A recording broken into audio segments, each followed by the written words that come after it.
சின்ன வயசுலயே அவங்க ஆத்தா செத்து போனதும் ஒருத்த உசுறு அன்பு கிடைச்சிடாதான் ஏங்கிட்டு இருந்தவன். என் பேரை தவிர வேற என்ன தெரியும் உனக்கு? உன்னை பத்தி எனக்கு எல்லாம் தெரியும்.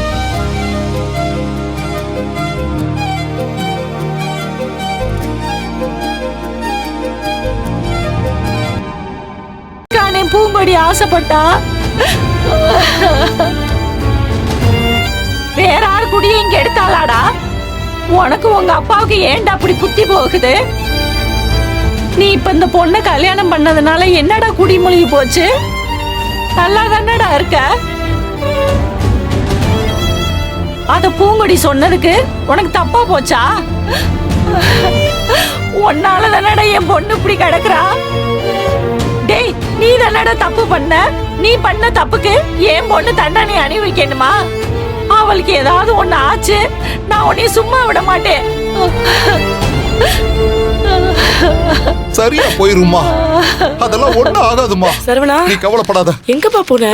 ஏய் சரவணா, தம்பி. டேய் சரவணா, எங்கடா போன? பயந்தே போய்ட்டோம். தம்பி, என் பொண்ணுக்கு இப்படி ஆயிருச்சே, நீங்களாவது அவ பக்கம் இருந்திருக்கலாம்ல. அவ கூட துணைக்கு ஆரம் இல்லாம தனி மனுஷன் எவ்வளவு கஷ்டத்தை தான் தாங்குவா.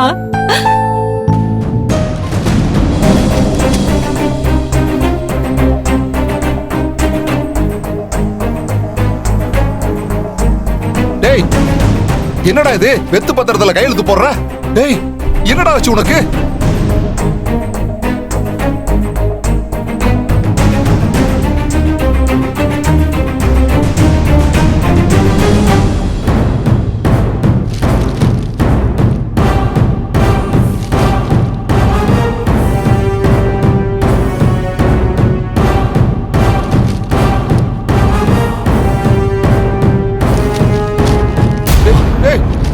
அம்மா, வெத்து பத்திரத்துல கையெழுத்து போட்டு கொடுத்துருக்கேம்மா. என் பேர்ல இருக்கிற சொத்து எல்லாத்தையும் என் தம்பி தங்கச்சிக்கு சரி பாதியா பிரிச்சு கொடுத்துருங்கம்மா. டேய், ஏடா அதுக்கு என்னடா இப்ப அவசரம் வந்துச்சு? புடிங்கம்மா, புடிங்கம்மா. டேய், பா, எதுக்குப்பா இதெல்லாம்?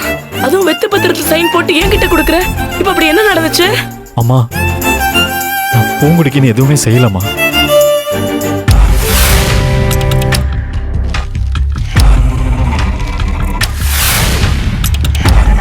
ஏன்னா அவதான் இந்த சொத்துல எனக்கு ஒரு பைசா கூட வேணாம், அந்த தங்கச்சிக்கும் தம்பிக்கும் கொடுத்துடணும்னு ஏற்கனவே சொல்லியிருக்காமா.